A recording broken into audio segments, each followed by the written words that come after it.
everybody, welcome to Born to Rise. You know what you do when you get here, click the like button. Today I'm on the couch with the beautiful Laura McDermott, and we have a very exciting and interesting chat. I've been wanting to have this one for a long time.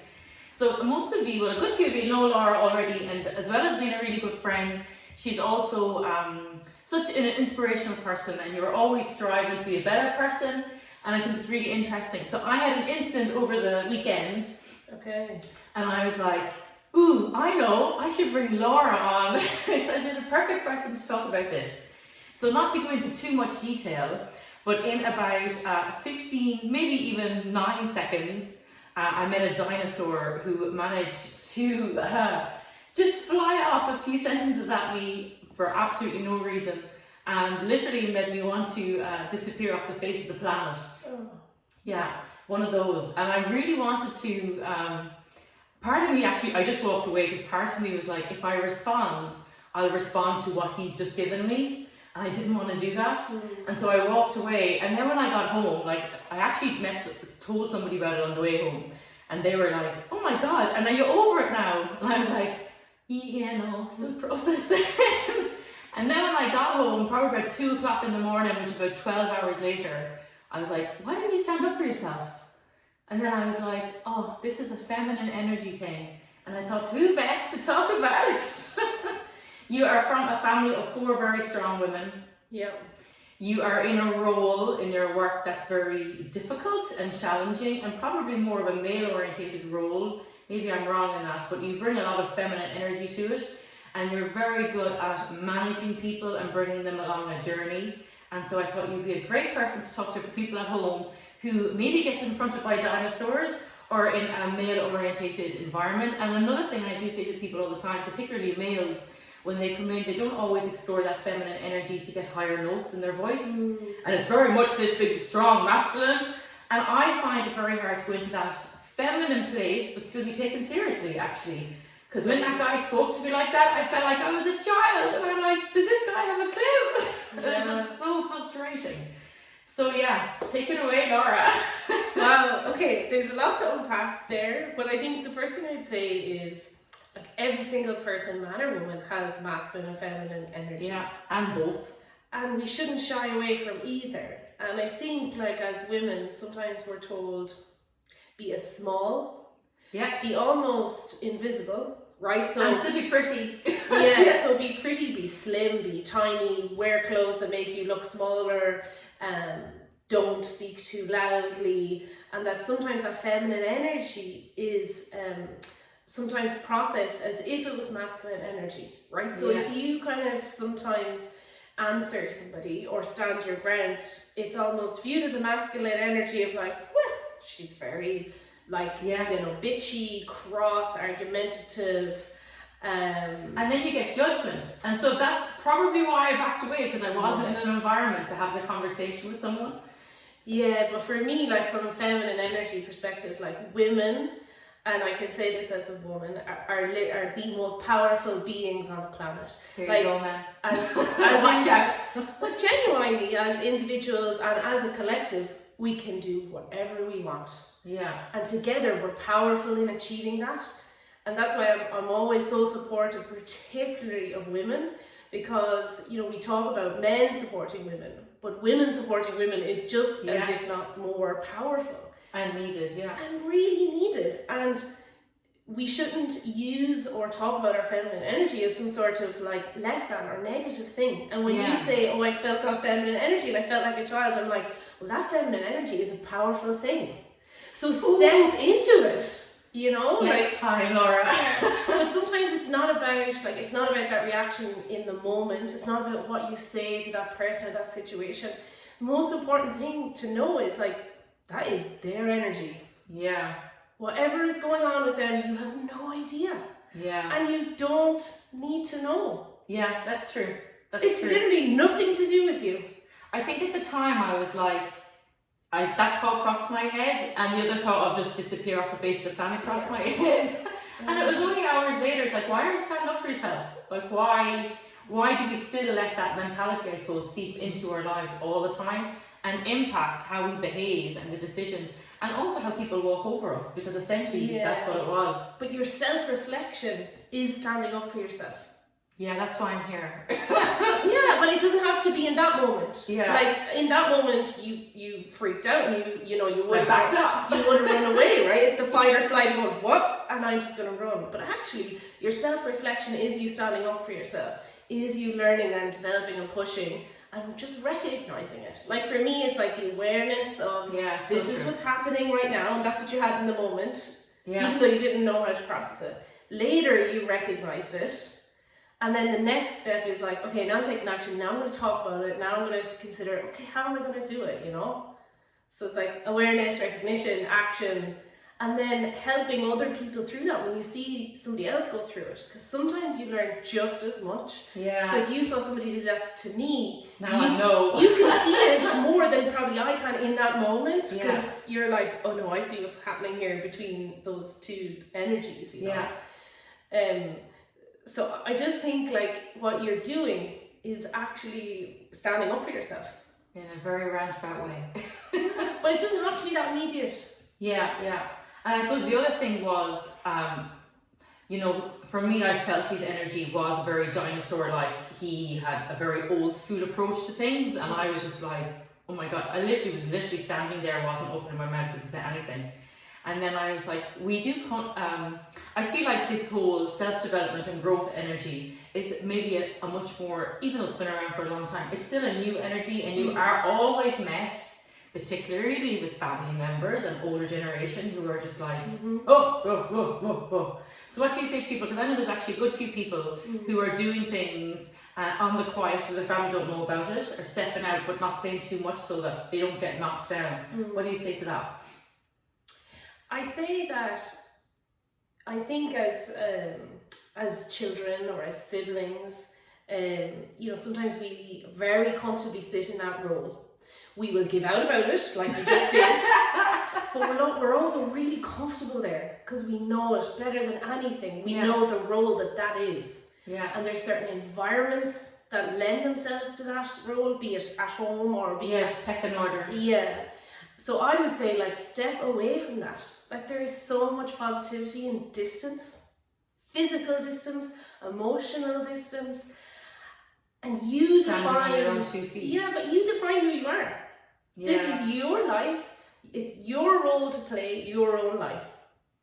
Everyone else are characters in your life. You can decide to interact with them or not. You can take on their energy or not. But you define you.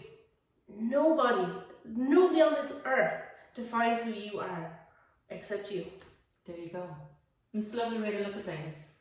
It's a lovely way. And I think the distance also helps you know what you are on the inside and what you want to deliver, I suppose. So, yeah. But it's not always easy. You know, I know we're sitting here and I could talk about it, and, you know, it's not like every day I can wake up and feel the strength and power of that energy. But to know that it's there is actually powerful in itself. And to cultivate it. Yeah. And you have to work on it, and you have to surround yourself with people who believe in you, who push you, who challenge you, but who celebrate you for who you are. I think that I like the last one. Celebrate you.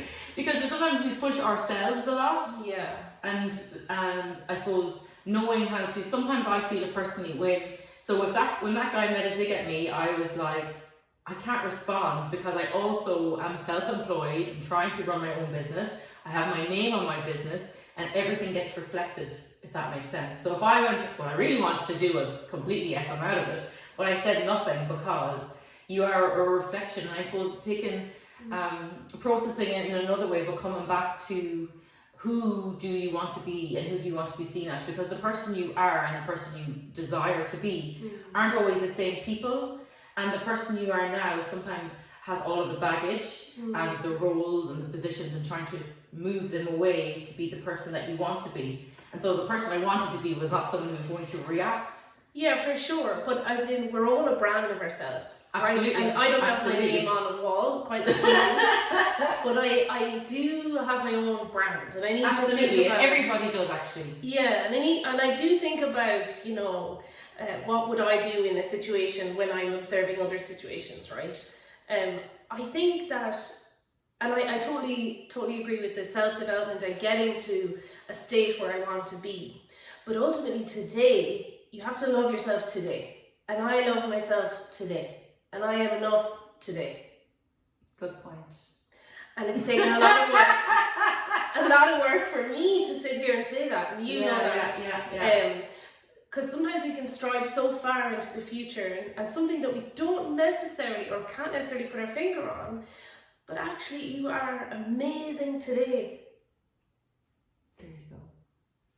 Very powerful, and much needed, I think, because there are a lot of people who are trying to, particularly I think after COVID, people are trying to make changes, and I find it harder now than it's been during COVID. Yeah. It's been a really weird time.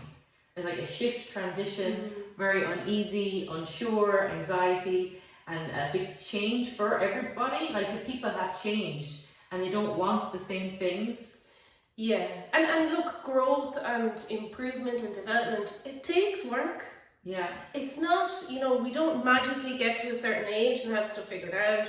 We don't magically get a job or a partner and then all of a sudden we are who we expect to be. Yeah. The whole thing is a journey, and so accepting that journey has many obstacles, twists and turns, and loads of fun and love and laughter along the way is something to be appreciated. Like, I feel if we're grateful for everything that we have, we will see the world in a different lens. And so when you meet these particular people along the way, you can be like, wow, that's where you are. I'm not there. I love it like that. But yes, yeah. I get you, yeah. It's important. It is important. Yeah, to separate yourself emotionally from that, I suppose, and not feel, because instantly I felt judgment. Yeah, because well, A, you're taking it personally, and B, you haven't had a boundary. Yeah, it was personal, and I suppose he was shooting off his foot for whatever reason he had, and I was the receiving end of that, but I probably didn't have enough maybe self-worth in a way to go, it's totally not my stuff, and I don't need to react or even defend in that moment. No, and I mean it's one thing with a stranger, but you know yourself when you get that, like, from family, in particular family, and more so maybe people that you know, but setting those boundaries and not taking it personally is so important. Like, you know your family better than anybody. Yeah. And so when your family kind of make those digs at you, as every family does, right? And depending on the situation or stress or worry or whatever. Sometimes they mean well. Sometimes their compliment is a real insult. 100%. That's the one that's hard. Yeah, 100%. Sometimes it's easier to deal with it if they meant it in a bad way, but when they mean it as a compliment. Yeah. But if you don't take it personally, and you set that boundary, you will feel liberated. So essentially having your own self-worth first.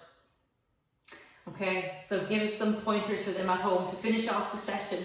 Give them some pointers at home to find your self-worth, Laura, because I know that you've been in this for such a long time. Yeah, I think, a mantra of gratefulness every day is really important and will build up your courage and bravery every day, and ultimately be a bit more positive, and how you view the world through that positive lens is really important. I think telling yourself that you're enough,